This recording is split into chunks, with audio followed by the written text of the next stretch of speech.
150 km/h speed ಅಲ್ಲಿ ಹಾಕೋ Mitchell Starc actually fast ಬೌಲರೇ ಆಗ್ತಿರ್ಲಿಲ್ಲ, ಕೋಚ್ ಏನಾದ್ರು ಈ ಡಿಸಿಷನ್ ತಗೊಂಡಿಲ್ಲ ಅಂದ್ರೆ. ಮಿಚೆಲ್ ಸ್ಟಾರ್ಕ್ ಅವ್ರ ಎಂಟೈರ್ ಚೈಲ್ಡ್ಹುಡ್ ನ ಆಸ್ ಎ ವಿಕೆಟ್ ಕೀಪರ್ ಆಗಿ ಪ್ರಾಕ್ಟೀಸ್ ಮಾಡ್ತಾ ಇದ್ರು.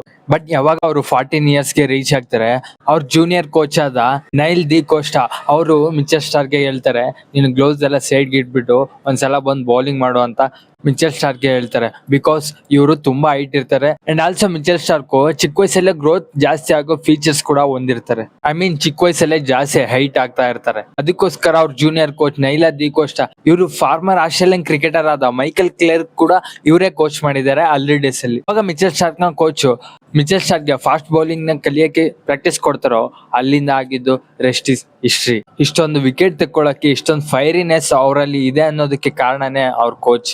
ಆ ಕೋಚ್ ಏನಾದ್ರು ಅವತ್ತು ಒಂದು ಡಿಸಿಷನ್ ತಗೊಂಡಿಲ್ಲ ಅಂದ್ರೆ never know Mitchell Starc cricket ಅಲ್ಲಿ ಎಕ್ಸಿಸ್ಟೇ ಆಗ್ತಿರ್ಲಿಲ್ವೇನೋ, ಐ ಮೀನ್ ಇಂಟರ್ನ್ಯಾಷನಲ್ ಕ್ರಿಕೆಟ್ ಅಲ್ಲಿ. ಅಂಡ್ ಆಲ್ಸೋ ಅವತ್ತೇನಾದ್ರು ಆ ಕೋಚ್ ಆ ಡಿಸಿಷನ್ ತಗೊಂಡಿಲ್ಲ ಅಂದ್ರೆ ಇವತ್ತು one of the greatest fast bowler ನಾವು ನೋಡ್ತಾನೆ ಇರ್ಲಿಲ್ಲ. ಸೊ ನೀವೇನಾದ್ರೂ ಈ ಸ್ಟೋರಿನ ಫಸ್ಟ್ ಟೈಮ್ ಕೇಳ್ತಿದ್ರೆ ಮಿಸ್ ಮಾಡಿದ್ರೆ ಒಂದು ಲೈಕ್ ಮಾಡ್ಕೊಳ್ಳಿ ಅಂಡ್ ನಿಮ್ ಫೇವ್ರೇಟ್ ಮಿಚೆಲ್ ಸ್ಟಾರ್ಕ್ ನ ಮೂಮೆಂಟ್ ಯಾವುದು ಕ್ರಿಕೆಟ್ ಹಿಸ್ಟ್ರಿಯಲ್ಲಿ ಮಿಸ್ ಮಾಡಿದ್ರೆ ಕಮೆಂಟ್ ಮಾಡಿ.